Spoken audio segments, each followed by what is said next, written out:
Bonjour à tous, je me présente Sonia Bouchard pour ceux qui ne me connaissent pas de Équipe Sonia Bouchard, une entreprise qui est dédiée pour propulser les organisations sur le web grâce aux médias sociaux. Vous le savez sans doute, depuis plusieurs mois, j'ai le plaisir de m'entretenir avec des gens formidables, des gens qui baignent tout autour de mon univers, que ce soit sur le plan entrepreneurial, philanthropique, client également.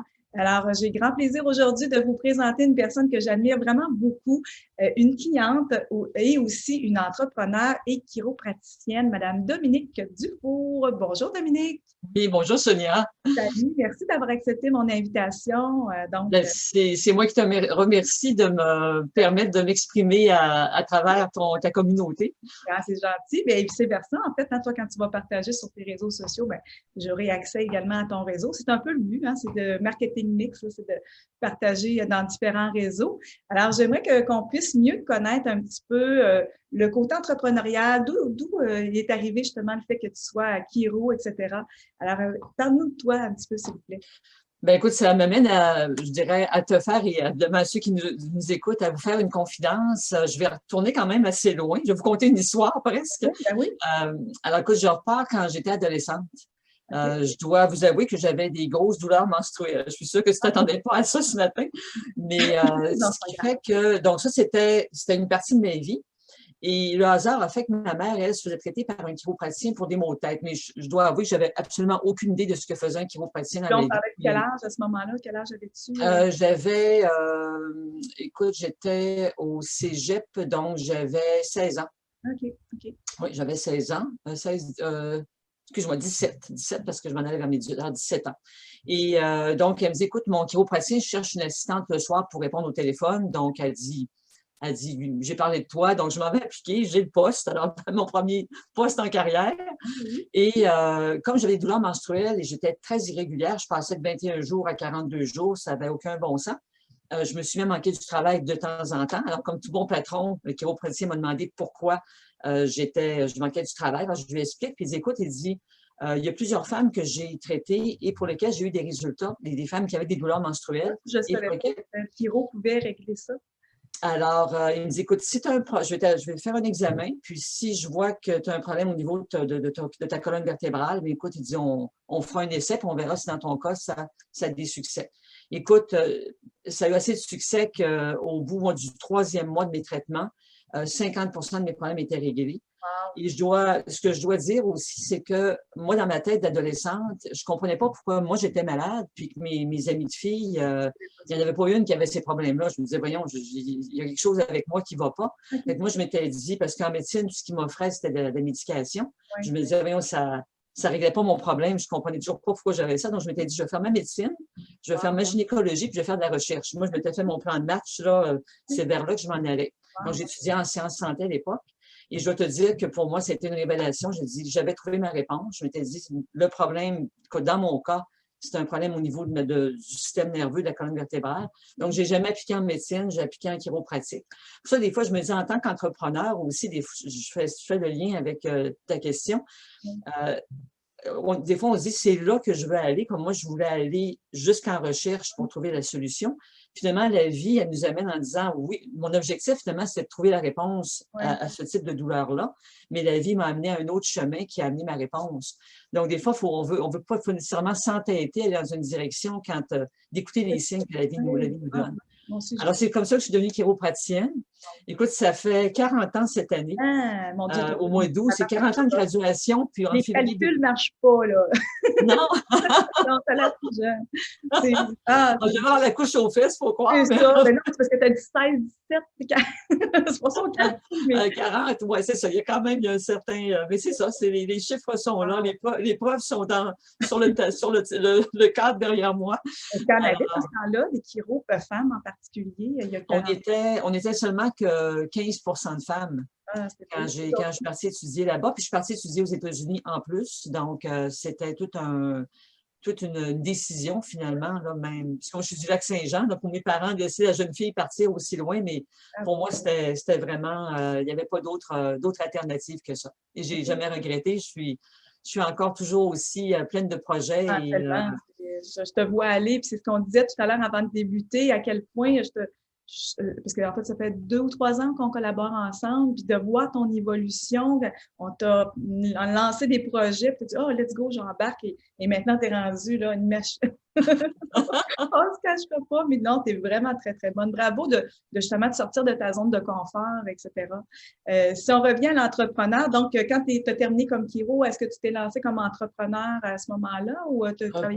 Pas immédiatement, non. J'ai commencé avec un chiropraticien, on va dire une équipe, il y était 2 chiropraticiens à ce moment-là. J'ai commencé comme en partenariat, là, donc j'étais à mon compte, si on peut dire, mais à l'intérieur d'une clinique qui était déjà établie. Okay. Après ça, au bout de quelques années, c'est sûr qu'on a le goût d'avoir notre façon d'être et de faire. Alors, je me sentais prête à voler de mes propres ailes. Mais je dirais que j'ai quand même jamais regretté. Chacun son chemin. Il y en a qui vont graduer, vont partir ouvrir immédiatement leur clinique. Puis moi, je suis vraiment très reconnaissante pour l'équipe avec laquelle j'ai fait partie parce qu'il y avait une structure bien établie. Ça m'a montré les rouages administratifs parce que quand on gradue comme chiropraticien ou je sais pas, comme dentiste ou comme autre professionnel où on n'a pas d'enseignement nécessaire ou très peu de ce que c'est que d'avoir des employés, de faire de tout ce qui est la poutine finalement de business. Et ça, comme pour moi, j'aurais pas eu assez d'expérience, alors que là, j'ai eu une école extraordinaire, puis vraiment des bons mentors. Alors ça, c'est... Tu es resté là combien de temps déjà dans cette entreprise? Je suis restée 7 ans. 7 ans avec eux. Donc là, tu as pu démarrer. Puis encore là, tu étais quand même précurseur. Une femme qui démarre son entreprise en chiro, il ne devait pas en avoir des tonnes. Il n'y en avait pas. Il y en avait ça pas des diminue tonnes. ton 15 presque, je dirais que c'est depuis ça fait peut-être un peu plus de 25 ans qu'il y a l'université, à l'Université du Québec à Trois-Rivières, qu'il y a vraiment l'école chiropratique, l'université chiropratique qui est à Trois-Rivières. Autrement, avant, il fallait quand même toujours s'exiler soit à Toronto ou aux États-Unis. Il y avait ailleurs dans le monde aussi, mais là, c'est sûr que ça commence à être loin. Donc, je dirais que c'est depuis à peu près 25 ans que là, on a vu le taux de femmes augmenter dans la profession. Maintenant, je n'aurais pas de statistiques officielles, mais c'est au moins 50 de femmes, sinon plus. Là. Je dirais peut-être même plus. Ça a vraiment renversé, je ne suis pas rendu 25 d'hommes, là, ou 15 d'hommes, mais on voit vraiment une tendance beaucoup plus féminine. Et je crois que c'est quand même la même chose dans tous les domaines médicaux, là, médecine ou autre. Il y a beaucoup plus de femmes maintenant. Heureusement, c'est génial. Oui, oui. Et tu as ton entreprise où précisément? Donc, maintenant, je suis sur la rue Mégoire, donc ce qu'on appelle dans Québec maintenant, mais dans le Cidry. Okay. Alors, donc, ma clinique, je suis toujours aussi, comme je disais, heureuse de faire et d'offrir les services que j'offre. Ça, c'est un privilège de pouvoir aider les gens aussi. Ça, je pense que c'est pour ça que je pense dans probablement toutes les professions médicales confondues, je pense que ce privilège-là de pouvoir aider les gens à améliorer leur état de santé, je pense que c'est ce qui fait qu'on reste longtemps en carrière. Oui. Est-ce que tu penses que les gens connaissent bien tous les bienfaits et que justement, est-ce qu'il y a encore beaucoup de sensibilisation, de prévention à faire? C'est drôle, j'ai l'impression que c'est ça dans votre domaine. J'ai l'impression que c'est clic-clac, puis on sort de là. Mais non, comme tu as dit tout à l'heure, les mots de vente, moi, sincèrement, j'apprends ça, là. Puis, peut-être pas à ton niveau, mais j'ai toujours eu pas mal des problèmes au niveau, justement, là, c'est un aspect, c'est comme une rencontre privée. C'est correct. Je trouve quand même une parenthèse en disant que la chiropratique n'aide pas tout. Le fait, il faut quand même que je donne une balise professionnelle dans ce que je viens de dire. D'ailleurs, le chiropraticien, je me souviens de ces mots, il m'a dit, si je vois que dans ton cas, il y a un problème au niveau de ton système nerveux, de ta colonne vertébrale, qui a un lien avec tes maux de ventre, on aura peut-être des résultats. Puis moi, je suis l'exemple vivant. C'est pour ça que moi-même, dans ma carrière, j'ai aidé beaucoup de femmes, mais il n'y a pas de recherche qui valide ça encore. C'est sûr qu'on est encore, la chiropratique a plus de 100 ans d'existence, mais il y a encore tellement de recherches à faire pour, j'ai aidé des gens qui ont des problèmes digestifs, qui ont des métiers. On pense effectivement chiropratique beaucoup maux d'eau. Effectivement, c'est notre plateforme principale de tout ce qui est douleur à la nuque, dans le bas du dos, les sciatiques, les tendinites et tout ça. Mais il y a quand même, on dit toujours aux patients, il y a des bonnies. Alors, on s'aperçoit qu'on va commencer à traiter, par exemple, le milieu de dos, puis c'est les nerfs aussi qui vont aider au système digestif à être plus performant. Puis là, les gens disent, bien, écoute, je suis moins constipé, je gère mieux. Fait comme je dis, il n'y a pas de preuve scientifique encore qui établit que A plus A égale jusqu'au résultat, mais on constate des changements. Donc, j'ose espérer justement que tous les professionnels qui feront de la recherche pourront aller valider puis pouvoir expliquer davantage à la population les bienfaits que ça pourra apporter.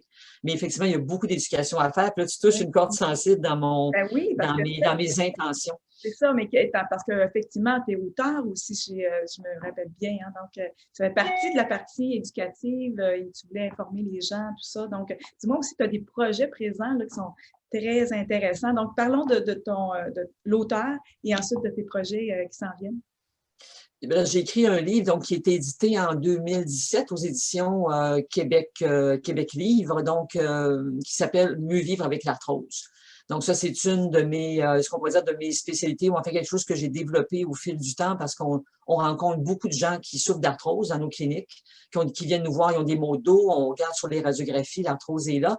Et malheureusement, moi, ça me frappait toujours parce que les patients se faisaient dire, il n'y a rien à faire. Ah, Je dis toujours aux patients, bien, c'est sûr qu'on ne peut pas, même en chiropratique, on ne peut pas prendre une gomme à effacer et effacer l'arthrose qui est là. Mais dans cet énoncé-là, il y a une partie donc qui est vraie, ce qui est établi au niveau de l'usure articulaire est là.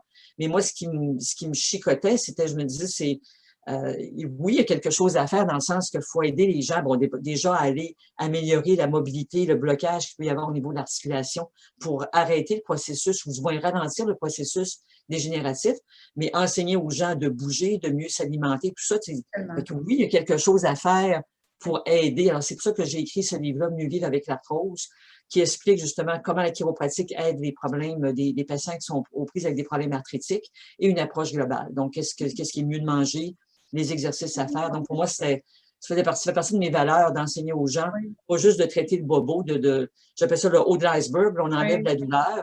Quoique il y a des patients qui préfèrent ça. Moi, si j'ai une douleur, je reviendrai, puis si on respecte ça, mais je dirais que la majorité des gens, ce qu'ils veulent, c'est le bas de l'iceberg. Oui, la douleur est partie, mais je veux pas revenir je veux pas que ça recommence, là. C'est un tout, hein, de ce que j'entends, en fait. C'est pas que ça. Oui, je vais essayer de te régler ça, mais il y a le côté prévention encore là. Justement, avec ce livre-là, les gens peuvent lire ça et dire, ah ouais, peut-être que j'ai peut-être certains symptômes, et là, peut aller te voir. Et suite à cela, donc, justement, il y a peut-être une amélioration, mais il y aura au moins une prévention pour pas que ça arrive à quelque chose de très, très douloureux. Oui, les jours, c'est un travail d'équipe avec le patient, là. Il y a on peut être vu comme le patient peut venir passivement en disant, bon, je me fais ajuster, on me place les choses, je retourne chez nous, puis je fais plus rien. Il y en a qui font pas le changement de posture, qui font pas leurs exercices, puis ça fait partie du cheminement de chacun, mais encore là, la plupart des gens, ce qu'ils veulent, c'est vraiment, oui, qu'on les soulage, mais après ça, d'avoir des solutions, des choses qu'ils peuvent faire à la maison. Puis ça, c'est un des rôles importants du chiropraticien, entre autres, de les informer de ce qu'ils peuvent faire. Comment il s'appelle, ce livre-là, déjà? Mieux vivre avec l'arthrose. Très bien. Donc, on peut se le procurer où si quelqu'un se... Oui, en librairie. C'est sûr qu'à la clinique, moi, j'ai toujours des exemplaires, mais on peut aller dans les librairies le commander. Un auteur en vedette. Oui, les top one. Dis-moi ton projet présentement, parce que bien sûr, tu es chiro dans la vie de tous les jours, mais tu as quand même un beau projet aussi. Oui, effectivement. Je dirais que c'est le goût d'unir deux passions, parce que bon, on est dans les aveux aujourd'hui, donc je suis une passionnée de sport, entre autres, mais beaucoup de golf. Oui. Alors, dans les derniers temps, dans les dernières années, j'ai pris une formation qui vient de l'Institut de performance Titleist. Donc, c'est une formation qui s'adresse aux professionnels pour amener un examen plus pointu pour aider le golfeur, parce que souvent les gens vont dire, bon, je suis pas flexible ou je suis bloqué à certains endroits. Donc, on va identifier vraiment les niveaux de blocage, si on peut dire, au niveau du golfeur, et le prescrire des traitements, mais aussi une série d'exercices spécifiques. Parce qu'on veut bouger, mais là, on donne vraiment un programme qui est très spécifique. Alors, je dirais qu'avec cette formation-là, c'est quelque chose que je mets en ligne. Je fais déjà plusieurs capsules vidéo pour les golfeurs grâce à ton incitation. Donc, on en parlera dans quelques minutes. Mais pour faire un programme en ligne, c'est-à-dire que les golfeurs puissent donc adhérer à ce programme-là, être capable d'évaluer leurs restrictions et de faire des exercices qui sont pertinents. Alors, c'est important de bouger, mais si on peut encore plus cibler les exercices qui nous conviennent, bien alors déjà, on rentre dans on pourrait dire la fin de la saison officielle là, à tout le moins au Québec, évidemment avec l'automne qui est à nos portes maintenant, la neige même qu'on nous annonce, mais c'est vraiment c'est le bon moment justement c'est un privilège presque qu'on pourrait dire qu'on a de dire, ben là, on commence là pour déjà se préparer pour le mois d'avril, le mois de mai. ça vient vite, puis c'est comme juste le bon moment pour dire, ben je fais ce programme d'exercice-là. Donc, il va être en ligne probablement au début janvier, mais déjà, les gens qui s'abonnent à mon infolette peuvent bénéficier déjà d'exercices. Bon, ils ne sauront peut-être pas nécessairement s'ils sont spécifiques, mais c'est sûr qu'ils vont quand même déjà pouvoir commencer à bouger, de faire des exercices spécifiques au golf. Puis après ça, ils pourront avoir, s'ils le veulent, un programme spécifique pour eux. Donc, te suivre par ton infolette, par les médias sociaux également. Donc, pour avoir ces exercices-là, est-ce que tu as un programme à vendre? Est-ce que c'est… C'est ce que je vais mettre en ligne. Donc, ce programme-là va être en vente à partir, je dirais, de début février. Okay. Mais d'ici là, les gens peuvent quand même déjà se familiariser avec certains exercices, mais pour avoir quelque chose vraiment de pointu, là, ils auront février, mars, avril, ils auront 3 mois vraiment pour dire, ben là, je fais ceux qui me conviennent. C'est pas le temps d'arrêter, justement, parce que le golf est terminé. Au contraire, c'est de te préparer à la prochaine saison et c'est cette bonne période, comme tu viens de dire, l'automne-hiver nous le permet là, de pouvoir prendre du temps pour s'améliorer. Oui, c'est sûr qu'à Québec, j'imagine dans d'autres municipalités, mais on a le privilège d'avoir des centres qui offrent où on peut aller pratiquer à l'intérieur. Donc, ça permet quand même de garder l'élan et de rester quand même. Et d'avoir même des cours. Les pros sont là, les professionnels de golf sont là pour donner aussi des cours à ceux qui le veulent. Et c'est là que le partenariat avec ces centres-là et les professionnels de golf est intéressant parce qu'un professionnel de golf va être capable d'identifier aussi les restrictions. Évidemment, ils ont l'œil aguerri à ça.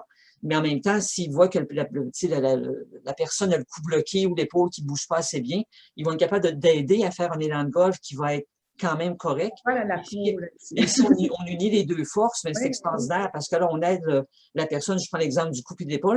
L'épaule, ça peut être le bas de dos.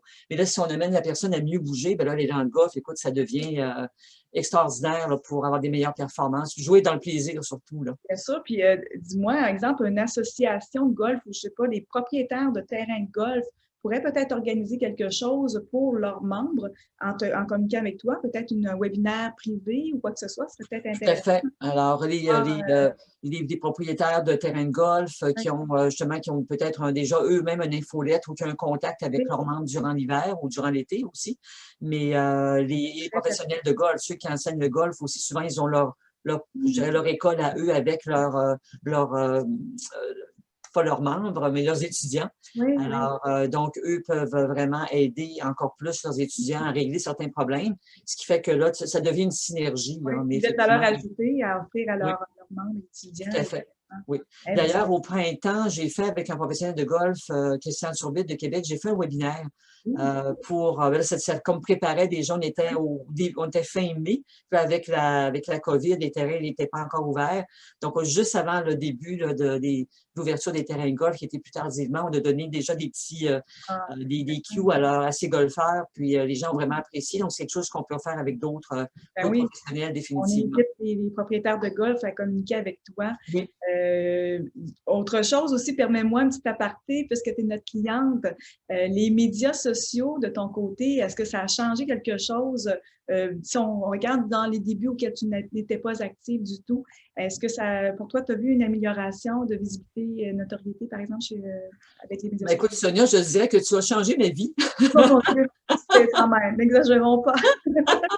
On n'oublions pas l'équipe, hein? On a une précieuse collaboratrice qui est Priscilla pour ne pas la noter.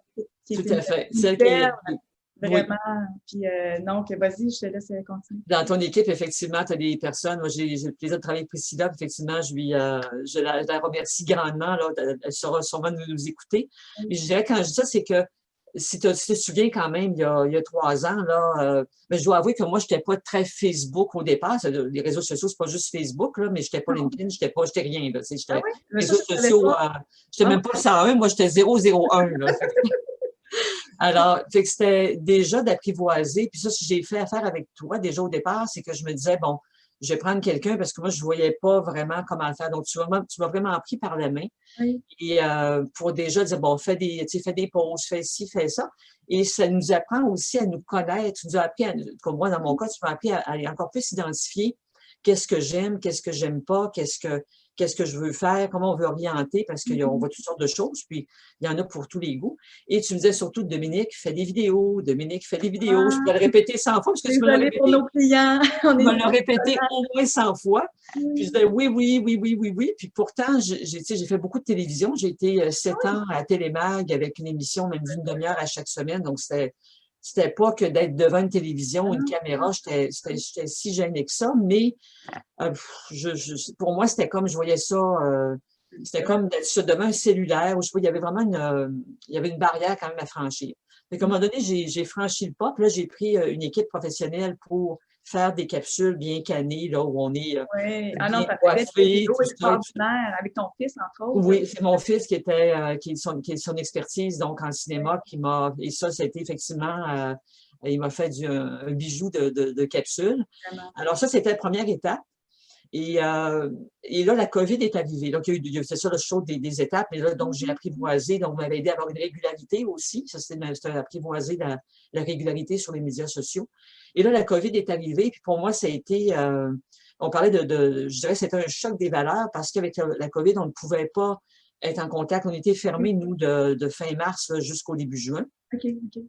Et seulement pour les urgences. Et là, pour moi, de dire à mes patients, il fallait identifier qui vraiment était une urgence, n'était pas, il fallait vraiment que ce soit des gens très, très mal en point. Et moi, d'être obligée de dire à mes patients, c'est quelque chose que j'ai jamais dit de ma carrière, si vous avez une douleur, vous me rappellerez. Honnêtement, j'avais de la difficulté à l'articuler, de dire ça à mes patients. Et là, pour moi, la COVID, c'était un tremplin, encore plus au niveau des vidéos, puis j'ai pu encore plus appliquer tes recommandations parce que là, je me suis dit, pour moi, la prévention fait partie des valeurs, comme on en a discuté depuis le début, de ce que j'enseigne à mes patients. Et là, je me suis dit, OK, là, c'est le temps. Là, tu sors de ta zone de confort. Là, j'ai pris ma petite boîte carrée, là. Je me suis mis un petit trépied. D'ailleurs, c'est Priscilla qui m'a passé son trépied au départ. J'avais rien, là. Puis là, ben, j'ai commencé à me filmer. Puis, fait que je suis comme, tu sais, je dois l'avouer, je suis du type perfectionniste. Alors, et quand je regarde les vidéos que j'ai fait avec mon garçon qui sont vraiment extraordinaires, mais il reste quand même que j'ai toujours, tu sais, on les regarde et on se dit, j'aurais pu dire ça comme ça. Effectivement, même dans la perfection de quelque chose qui est extrêmement bien tourné, bien monté, moi, je vois une imperfection. Dans la perfection, il y a toujours une imperfection quelque En part. même temps, il y a un petit côté sympathique avec ton cellulaire ou quoi que ce soit. Je dis pas aux gens de toujours faire avec du cellulaire ou quoi que ce soit, mais ça demeure que justement, à défaut d'avoir une équipe professionnelle, et on comprend tous avec ce qui se passe présentement, que oui, on n'a pas l'équipe qu'il faut nécessairement, mais que c'est un message à passer et tu le fais de façon authentique et sympathique. Et sincèrement, tu l'une des clientes auxquelles on trouve ça extraordinaire, ton cheminement, parce que justement, t'en es devenue à venir vraiment une influenceur dans ton domaine et c'était ça le but, dans le fond, c'est de voir ton charisme, de voir ton expertise, etc. Puis quand tu parles, on se dit pas non, non, non, elle n'a pas raison, c'est comme elle dit.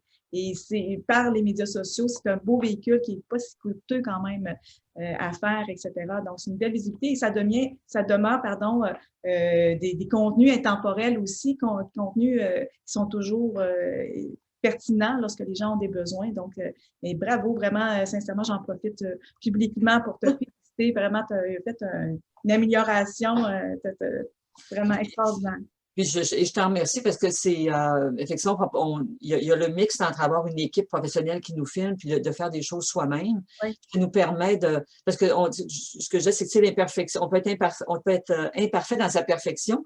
Puis quand on s'essaye soi-même, des fois on se regarde, on se dit bon, c'est sûr quand on s'est filmé soi-même, le cadre est de travers ou on est trop à droite, à gauche et tout ça, mais en réalité, l'important, c'est ce qu'on dit, ce qu'on veut véhiculer comme message.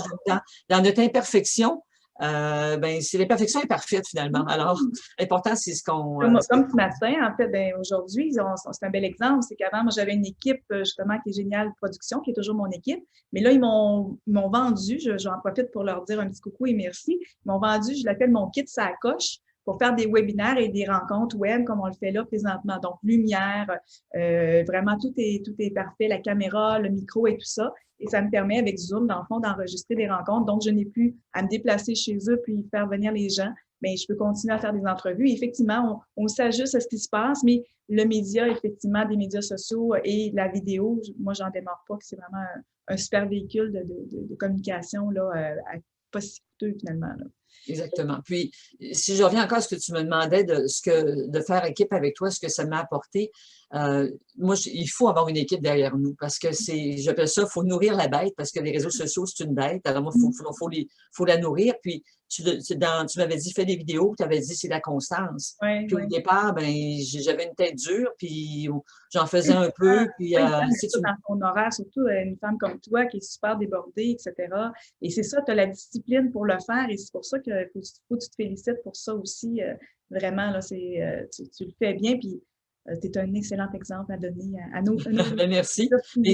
Je reviens quand même au service que tu as. C'est-à-dire qu'on a quelqu'un quand même qui. Parce que oui, là, je suis devenue plus habilitée. Puis c'est ça, la COVID m'a appris à. Parce que j'avais plus mon assistante aussi. Ben, ça, c'était l'autre étape. C'est beau de se filmer, mais il faut envoyer ça sur les réseaux sociaux. Là. Elle est dans ma petite boîte, mais je fais quoi après? Alors, il y avait l'apprentissage de médecin en ligne, mais c'est là aussi qu'on n'a pas. Oui, c'est bien de tout apprendre. Puis je suis contente parce que ça m'a permis de voir les rouages. Mais à un moment donné, ben là, la vie revient. J'ai repris mon travail avec les patients depuis le 1er juin de façon assez intense parce qu'il y avait du rattrapage pour bien les patients. C'est là que il faut avoir une équipe qui nous met les choses en ligne, qui est là pour donner des suggestions parce que vous, ton expertise, c'est de voir les tendances, c'est de voir les choses qui marchent pas parce que là, j'ai compris avec le temps que Facebook et les autres ont des règles qui changent au fil du temps. Donc, ce qui fonctionnait, ils nous appellent pas. Pardon? Autant pour nous, ils ne nous appellent pas de dire on va changer de forme. Alors, mais tu as tellement de clients que là, ton expertise, là, tu nous traces le chemin finalement. Là. Alors, c'est tellement pas aussi seulement que la partie stratégique, plutôt technique que stratégique. Les gens pensent que, bon, OK, sur le plan technique, je suis pas si pire, je suis bon sur ma page Facebook, sur mon Instagram, mais moi, j'en démarre pas que c'est certainement 75-80% plus trop stratégique, comme entre autres, tu as déjà un projet X, qu'est-ce que je fais avec ça, et à qui je parle, et de quelle façon, etc. Donc, c'est de penser à pouvoir parler à la clientèle cible, etc. Donc, puis, pour terminer, juste pour te demander, si les gens souhaitent communiquer avec toi, que ce soit, par exemple, les propriétaires de golf, bon, ton livre, on en a parlé, ou bien tout simplement aller chez toi. Donc, comment on communique avec toi de la meilleure façon? Je pense que je vais référer simplement à mon site web, donc www.chiropratiquedufour.com. À l'intérieur de ça, pour que ce soit des golfeurs ou devant le numéro de téléphone, les coordonnées sont là de toute évidence. Il y a aussi deux endroits où les personnes, dès qu'on rentre sur le site web, on peut s'abonner à mon infolettre. C'est jamais très sexy de dire une infolettre, mais c'est vraiment quelque chose qui est un devoir pour moi d'envoyer chaque semaine des vidéos, des choses pointues pour vraiment, c'est pas du texte ou c'est vraiment pour aider les patients. Donc, ils ont une infolettre régulière, que j'appelle régulière, où là, c'est plus au niveau posture, télétravail et autres. Et quand on va sur mon site web, il y a la section pour les golfeurs. Et là, on peut aussi s'inscrire à un courriel avec des vidéos spécifiques pour les golfeurs. Donc, quand je parlais du programme que je mettrai en ligne en début d'année, c'est déjà là, les golfeurs peuvent avoir l'information, déjà des vidéos. Et après ça, s'ils veulent avoir un programme plus pointu, ciblé pour eux, ben là, ils auront le loisir. C'est quelque chose que je vais annoncer durant ces courriels-là hebdomadaires. Puis, je prévois justement avec les professionnels de golf que je vais contacter là, dans les prochaines semaines, je dirais probablement en début d'année, faire un sommet du golf pour amener des golfeurs à parler, pas les golfeurs, pardon, les professionnels de golf à parler des conseils qu'ils donnent à leurs golfeurs. Donc, pour les golfeurs, des surprises. On a amené de voir des petites surprises. Wow, un autre projet. Eh oui, ça manquait. J'avais rien à faire de 3 heures à 5 heures le matin, alors. C'est bon. En plus, tu t'entraînes, hein, tu fais. Ah, c'est extraordinaire. Vraiment, tu es très inspirante. Merci, Dominique, de ton temps, de nous avoir partagé ce beau cheminement et tout ça, puis de rester aussi allumé à donner des conseils, etc. Donc, c'est vraiment un grand plaisir de pouvoir collaborer avec toi. Et merci de ton invitation aujourd'hui. C'était un peu plaisir. Très bien. Alors, on se reparle très bientôt. Bye bye. Salut. Merci. Au revoir.